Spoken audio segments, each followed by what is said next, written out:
रहमान अस्सलाम वालेकुम। जिस तरह असी अपने जिमीदार भरावां नूं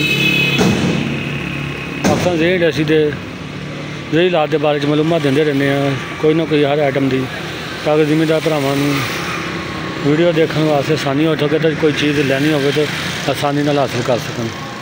अज असी 2025 मॉडल रैपर ये बारे मालूमात देंगे। गंदम वाला रैपर है जी, 2025 मॉडल साडा अपना तैयार करता पाकिस्तान ज़ेही इंडस्ट्री मियाँ चनू का जी। ये अज डिलीवर हो रहे है जी गुजरात। तो जाने तो पहले मैं क्या कि अपने भरावां नूं इहदी वीडियो बना के सेंड कर देवां, ताकि जिन्हां भरावां दोस्तां नूं चाहिदा होवे वो साडे नाल WhatsApp ते रब्ता कर सकदा है ते उन्हां नूं मिल सकदा है। ये नवीं तब्दीलियां च तैयार किया जी। यह देखो जी, इनू चलाने वास्ते ट्रैक्टर के पहले हाई गेयर के इनू चलाना जी।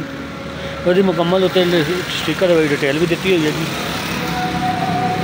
यह परे वड्डे तो 14 गेज लगाए गए हैं। आम 16 गेज भी लगता है, लेकिन असी 14 गेज के परे लाए जी। स्टार जोड़ा यदा है जी प्योर के प्लास्टिक तैयार किया करवाया, प्योर प्लास्टिक के। प्लास्टिक कस तो सकता वा, लेकिन टुट नहीं सकता है जी। यदा जोड़ा ब्लेड तैयार किया जी, ब्लेड भी इंडियन ब्लेड है जी। यह देखो जी, इंडियन ब्लेड होएगा जी। यदी कटाई बहुत अच्छी हैगी है जी। ये पहली कटाई जी अपना मूँह बना के तो कटाई में बड़ी जबरदस्त बनाता है जी। ये पटे वाला रैपर है जी, 2025 मॉडल पाकिस्तान ज़ेही इंडस्ट्री मियाँ चनू का साडा अपना तैयार किया है। यह साढ़े नंबर भी है जी।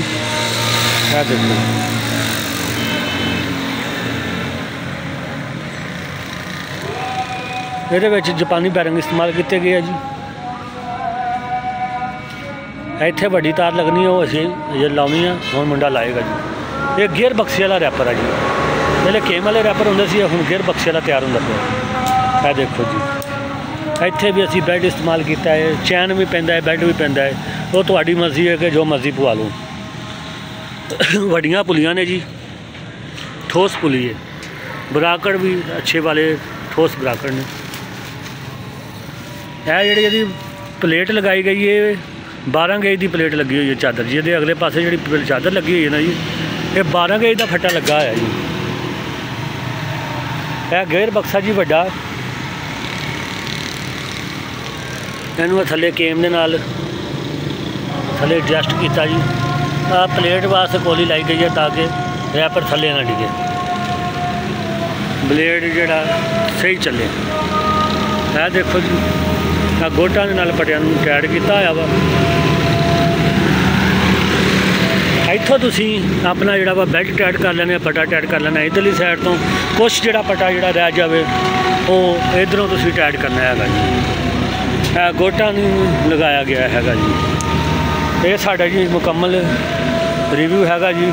जिन्हां भरावां दोस्तां वीडियो अच्छी लगी होवे वो साडे नाल राबता कर सकता है, असीं उन्हां नूं अच्छी चीज़ गारंटी शुदा देंगे। वीडियो देखने का शुक्रिया। अल्लाह हाफ़िज़।